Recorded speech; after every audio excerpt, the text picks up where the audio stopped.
Hello dear students, कैसे हैं आप सब। आशा है आप सभी बहुत अच्छे होंगे। तो आइए पढ़ते हैं हमारा अगला पाठ जो कि है पाठ 10 हमारे सहायक। तो बच्चों, हमारे हेल्पर्स कौन है। तो बच्चों, हमें अभी तक लगता था कि जो हमारे माता पिता हैं और जो हमारे टीचर्स हैं, जो हमें ज्ञान देते हैं, अच्छी अच्छी बातें सिखाते हैं, सिर्फ वही हमारे हेल्पर्स हैं।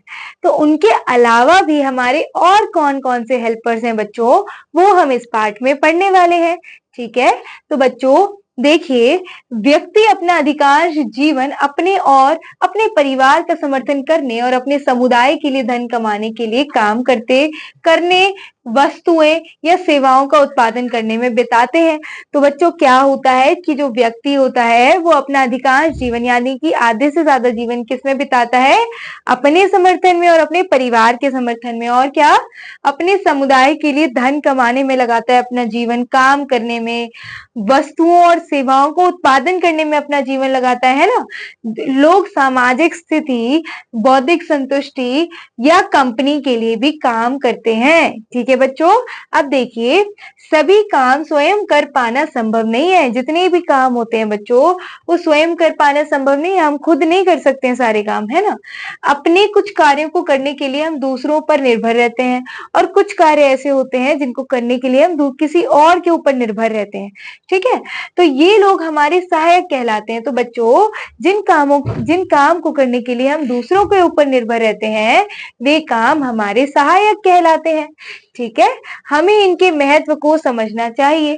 ठीक है, हमें इनकी इंपॉर्टेंस समझनी चाहिए और इनका सम्मान करना चाहिए। ठीक है, इन लोगों का हमें क्या करना चाहिए? सम्मान करना चाहिए। इनकी इंपॉर्टेंस हमें अपने जीवन में समझना चाहिए, जो हमारे छोटे छोटे कार्यों को करने के लिए हमारे सहायक बनते हैं।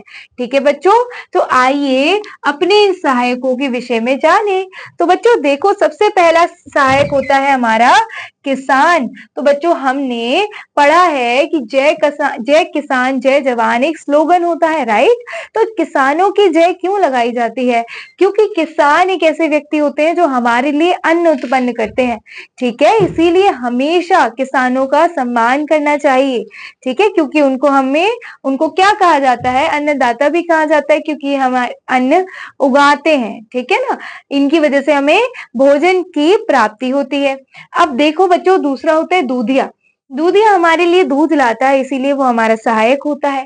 तो दूध वाले जो भैया है, उनका भी आपको सम्मान करना चाहिए। ठीक है, फिर है दर्जी। दर्जी से हम क्या करवाते हैं बच्चों? अपने वस्त्र सिलवाते हैं ना। तो हमारे वस्त्र सिलवाने के लिए हम किसकी सहायता लेते हैं? दर्जी की सहायता लेते हैं। तो जो दर्जी है हमारे समाज में, वो हमारे सहायक हो गए।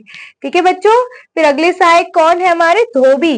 धोबी हमारे वस्त्र धोता है, वह उन पर प्रेस भी करता है। देखो, धोबी जो होता है ना, वो हमारे वस्त्र भी धोता है, मतलब हमारे कपड़े धोता है और उन पर प्रेस भी करता है धोबी।